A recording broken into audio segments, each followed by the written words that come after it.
All right, class. First off, as always, good day. Glad you guys are here. So, today's lesson is going to be about the Industrial Revolution.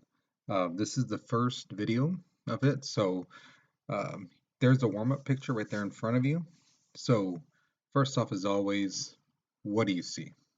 Okay, that's your first question. Look at the picture, analyze it, look from the front to the back.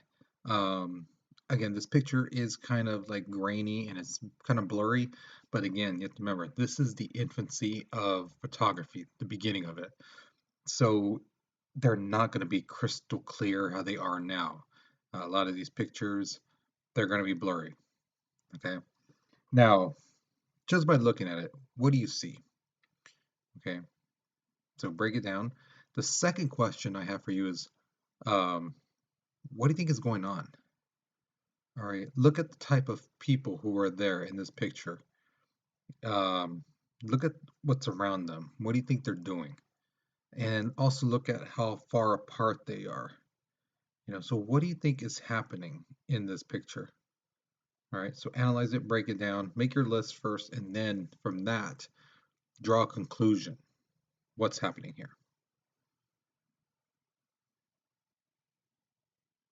All right, so here's the thing. We had to skip over the bubonic plague, the Black Death. Um, I didn't want to, but we had to because of time. So the thing is, if you really are interested in it, which I suggest you at least look it up, it's a very interesting topic that happened in the world history, and it led to a kind of a change in society, especially in Britain.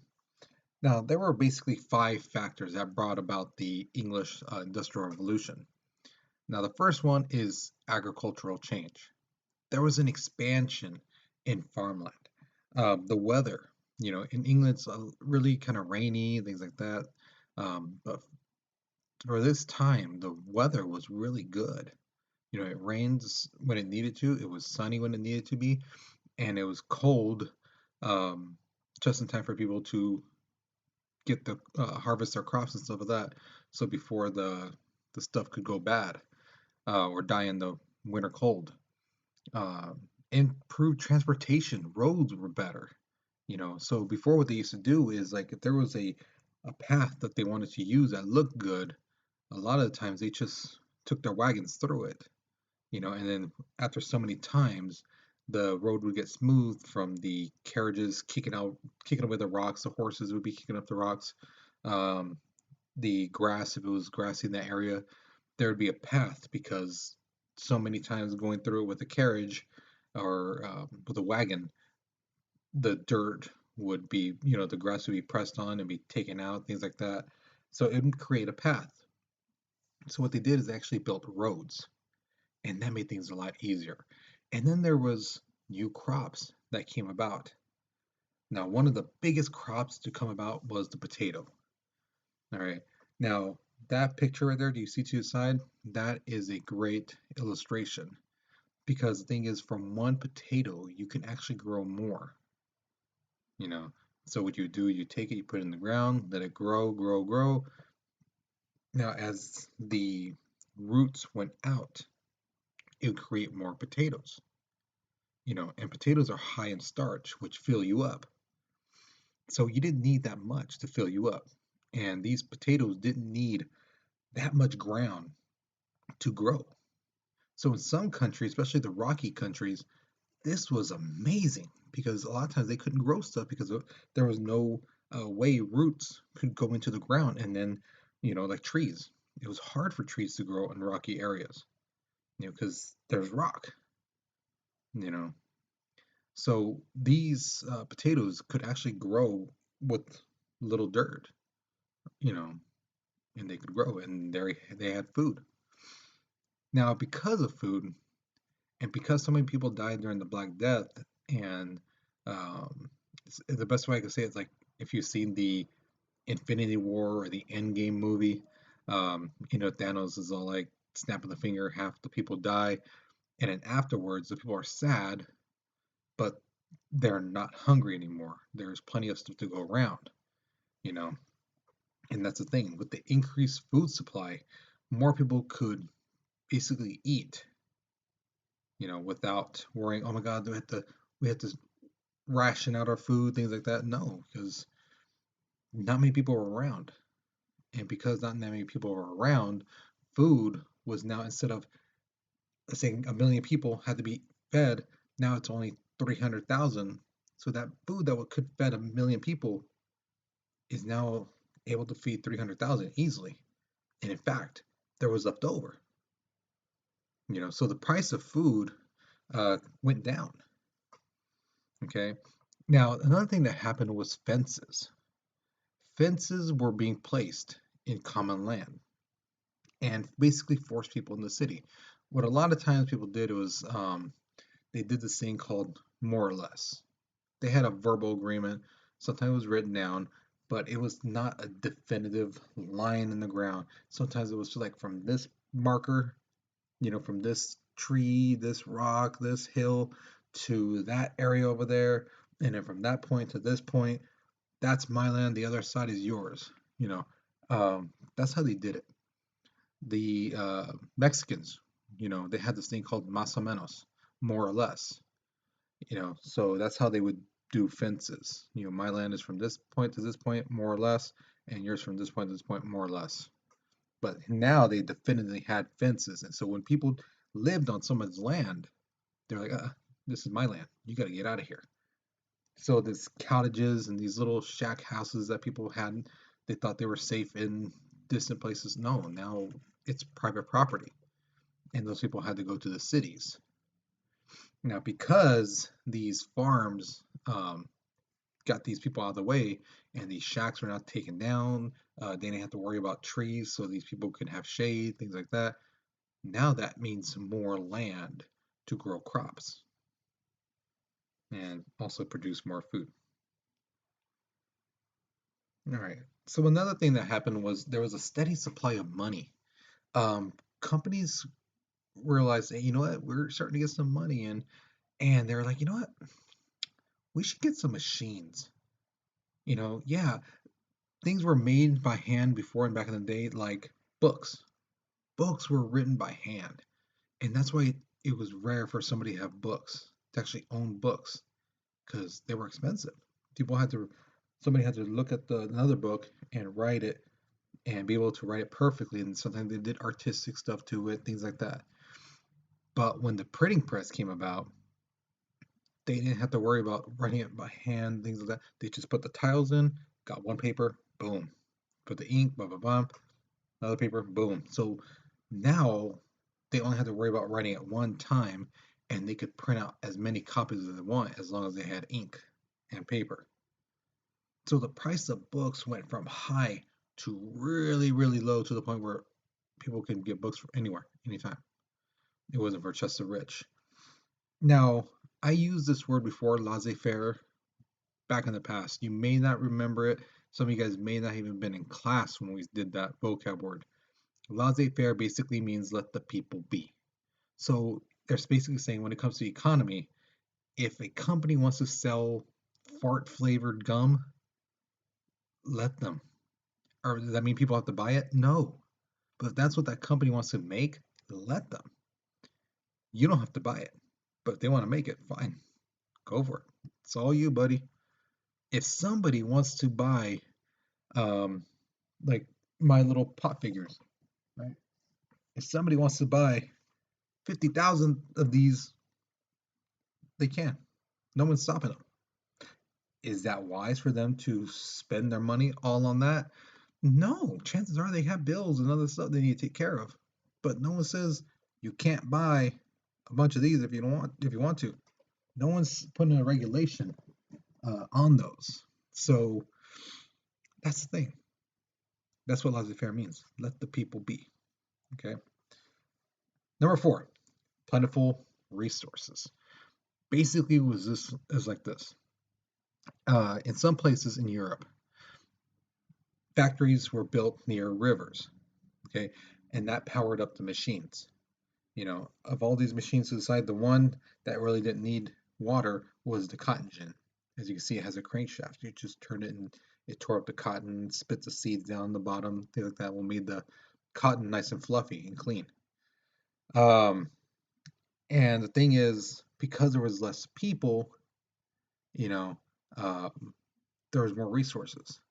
They didn't have to dig as much coal or get as much iron and things like that from the ground because we don't need to. And the thing is, in economy, which you'll learn in your senior class, but it just makes common sense. If there's too much of something, the price is not going to get high. It's going to be low because if there's too much of one particular item, you can buy it anywhere, anytime. Think of it like soda. Doesn't matter what soda. If it's anywhere, in every fast food place, every gas station, things like that, there is some type of soda there. Maybe not the one you want, but still, it's soda. It's everywhere. Now, if there's only one particular place that you can get a soda in the world, that'd be something different, and that's when the price would be really high because it's the one place. But it's everywhere, so that's usually why it's kind of cheaper than other stuff. All right. Now, another thing that I wanted to tell you about is the word ore. Basically, that means from the ground. All right. So you may have seen a picture of like a brick gold and things like that. A gold ore is not the brick, it's the rock that has the vein of gold in it or silver, whatever it may be. That's what it means from the ground. Okay. So whenever you hear that word ore, that's what it means. The last thing was the manufactured goods had an outlet for their goods. Basically, mean that the the goods they made could go out to people. The Basically the population started to grow. Okay, they spent less money on food, so now they had more money. You know, and they spent less money on stuff because now the the price of things went down because now machines are making it easier, producing the stuff faster. You know, so instead like it's on with the books. So instead of it being really expensive, now they're cheaper. So food's cheaper, stuff around the house, things people can use is cheaper, and the market was doing well.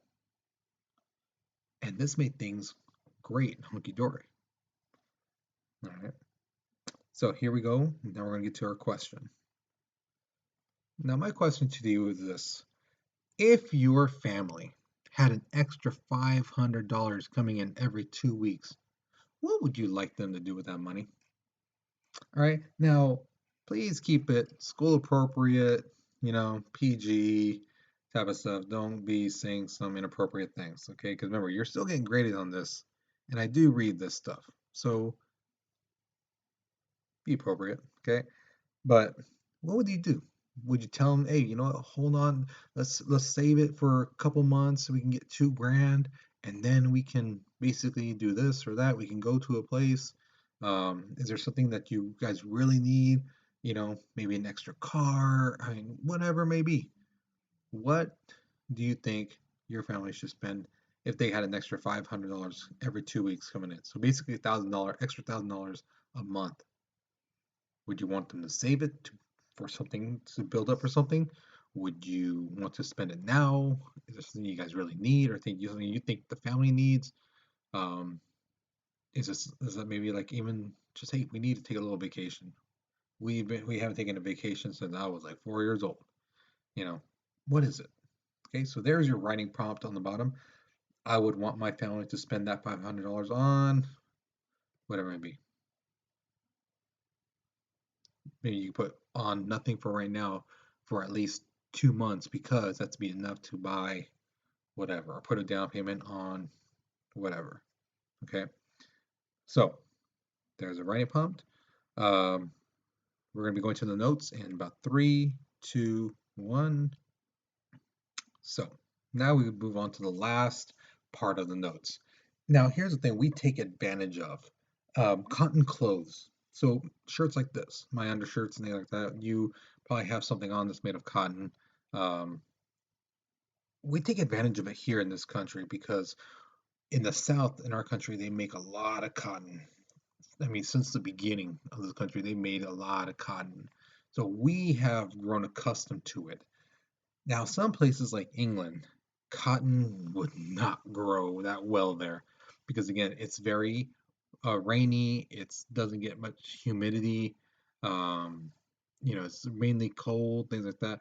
Whereas in the south of our country, the humidity is perfect. There's plenty of sun, things like that. So the cotton grows big, large, and fast. And the thing is, they suck this stuff up, man. In England, they loved cotton, and basically they would get it raw from us. And there was two-step system in order for them to make their own, um, basically, yarn and uh, cotton looms to make clothes. The first step was they got spinners, and these spinners would take that raw cotton and put it into threads, so it was all nice and thin, things like that.